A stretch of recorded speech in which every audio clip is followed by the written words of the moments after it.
다원에서 통합과학 가르치고 있는 박헌주입니다. 오늘 이 시간은 우리 중3고 2학기 기말고사 통합과학 시험 분석 및 우리 학교의 방향성 확인해서 시험 준비를 어떻게 진행할지에 대한 계획 말씀드리도록 하겠습니다.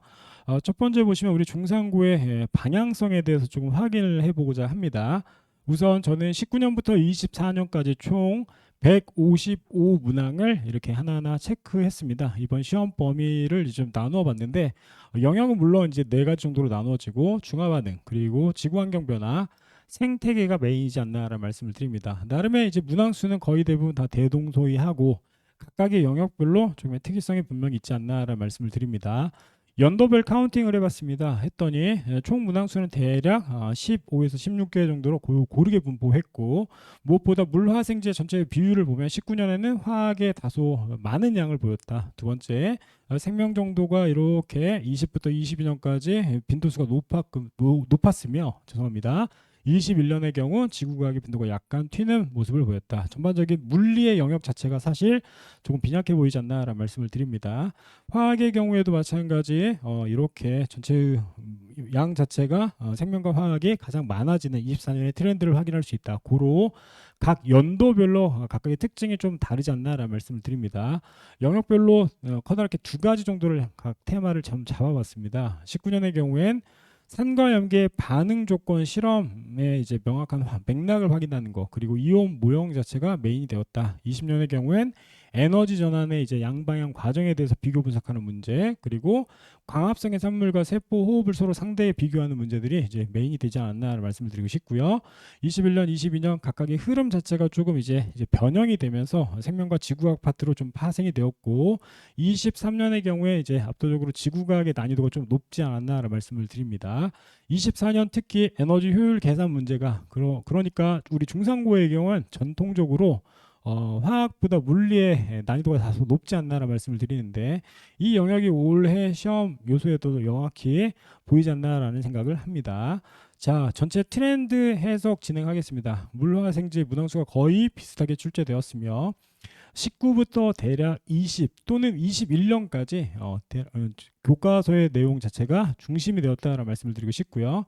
핵심 단원으로는 중화반응 그리고 광합성과 세포 호흡의 화학 반응식이 포함되어 있는 요소들이 분명히 포함되어 있고, 기후 변화 그리고 에너지 효율이 메인이 되었다. 무엇보다 21, 22년의 경우엔 시사형 문제가 등장함으로써 결국 학생들이 전체의 그 과학적 해석 능력을 이제 확인하는 것이 매우 중요하지 않나라는 말씀을 드립니다. 자, 세 번째 개념 확인형과 실험 해석 그리고 시사 융합형으로 이제 이렇게 복합적인 구성 요소를 가지고 있다라는 말씀을 드리고 싶고요. 잠깐 말씀드렸던 이제 23년의 경우에는 환경 이슈 그리고 사회적으로 어떤 변화가 있는지에 대해서 확인하는 문제 또는 계산형 문제가 일부 포함되었다라는 특이점이 있습니다. 자, 마지막으로 고난이도 문항의 경우엔 결국 실험 자료 해석이고 각각의 보기가 오답을 요구하는 사례들이 많이 증가했다라는 특징이 있었습니다. 우리 중산고의 중화 반응은 사실 제가 현재 담당하고 있는 휘문이나 중동고 대비 그 난이도가 높지는 않습니다. 그래서 시험 기간에 충분히 이렇게 이 정도의 수준이라면 충분히 이렇게 진행할 수 있지 않나라는 생각이 들고요. 절대 포기하지 않고 결국 물리보다 너무 통합과 이질감이 있는 그런 문제가 나오는 건 아니었으므로 충분히 도전해보고 2학기 중간고사에 이제 뭐 좋지 않았던 결과를 회복할 수 있지 않나라는 생각이 듭니다. 자, 전체 분석을 좀 진행을 하겠습니다. 총 문항 중에 각각의 가장 많이 나왔던 유형들을 이렇게 하나하나 체크해 봤는데 거의 대동소이했으며 대략 1번부터 대략 7번까지의 전체 빈도가 가장 높았던 걸 간략하게 설명하겠습니다. 첫 번째 중화 조건이나 중화열을 포함한 그래프 해석이 가장 시험에 많이 출제되었고, 고등학교 2학년 과정이라고 할 수 있는 광포화점이 포함되어 있는 그래프 해석 문제, 그리고 잠깐 말씀드렸던 세포호흡이나 광합성의 경우에는 통합과학 1에서 이미 배웠지만 에너지 전환 혹은 단계 비교라는 문제에서 이제 소재로 많이 활용되었다. 그리고 4번이 사실 조금 더 중요한 요소이지 않나라는 생각이 드는데, 온실효과 이제 해수 수면의 상승과 같이 각각의 기후 변화 그리고 그 원인과 결과를 추론하는 문제들이 의외로 이렇게 오답이 나오는 사례가 많지 않나라는 생각이 듭니다. 태양의 활동이나 혹은 에너지의 변환 과정이 각 사례 혹은 시사 문제로 전체 정리가 되었다라는 특징이 있습니다. 자, 다음 보시면 이제 9번의 경우 에너지 흐름과 에너지 피라미드가 준킬러 고등학교 2학년 수준의 수능 문제였고요. 자, 그리고 보시면 16번이 이제 중하열 비교, 얘가 우리 중상고 킬러 문제에 해당된다라는 말씀을 드립니다. 그래서 전체 문항 중에 대략 한 20여 개의 난이도 혹은 빈도가 가장 높았던 문항을 좀 정리를 했는데, 저는 시험 대비 1주차 때 이 내용을 우리 학생들과 공유하면서 시험에 대한 전반적인 방향성을 확인하고 시험 대비 진행하도록 하겠습니다. 자, 전체 트렌드를 다시 한번 정리하겠습니다. 첫 번째, 전 영역에 이제 균형감 있는 출제의 기조를 유지했다라는 말씀을 드리고 싶고요.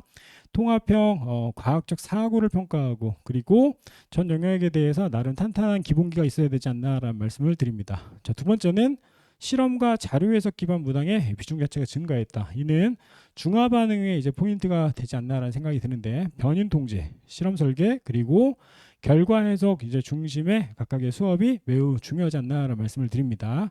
융합형이 강조되었고, 보기 해석과 조건 출하는 이제 고난이도 문항 자체도 증가함으로써 제 개인적인 생각은 2학기 중간고사 대비 기말고사의 난이도는 다소 수월할 수 있지 않나라는 생각을 잠시만 엿봅니다. 그래서 저는 총 5가지의 테마를 가지고 시험 대비에 임하겠습니다.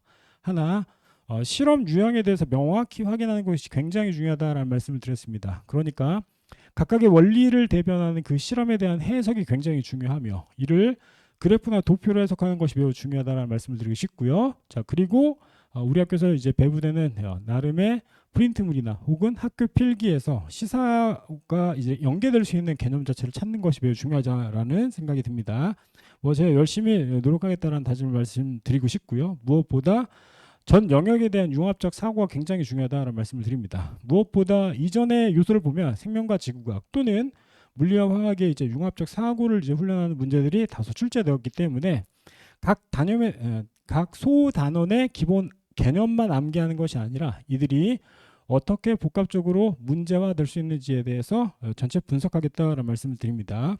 무엇보다 실전 문제 풀이를 통해서 저는 추론형 문제 그리고 난이도가 높아질 가능성에 대해서 정확히 대비하고자 노력을 하겠다라는 말씀을 드립니다. 중상고 통합과학은 결국 통합, 자료 그리고 시사 융합형 고난이도 내신 문항이다. 또 하나, 평이한 개념 확인하는 문제를 넘어 결국 고난이도 사고형 문항 자체가 고루 조화되어 있기 때문에 이 트렌드 요소를 명확히 확인하고 시험 대비에 임하겠다라는 말씀을 드립니다. 저는 다원에서 10월 19일 일요일 1시 30분부터 미리 수업을 진행할 예정이며, 시험이 시작되기 대략 한 주 정도 이렇게 빌 수도 있다라는 생각 하에, 만약에 공강 시간이 되면 각각의 학생들의 개인 편차를 줄이기 위한 나름의 보충이나 혹은 무료 수업을 진행하겠다라는 약속을 드립니다. 항상 어머니 그 마음처럼 최선을 다하겠다는 다짐 다시 한번 전합니다. 감사합니다.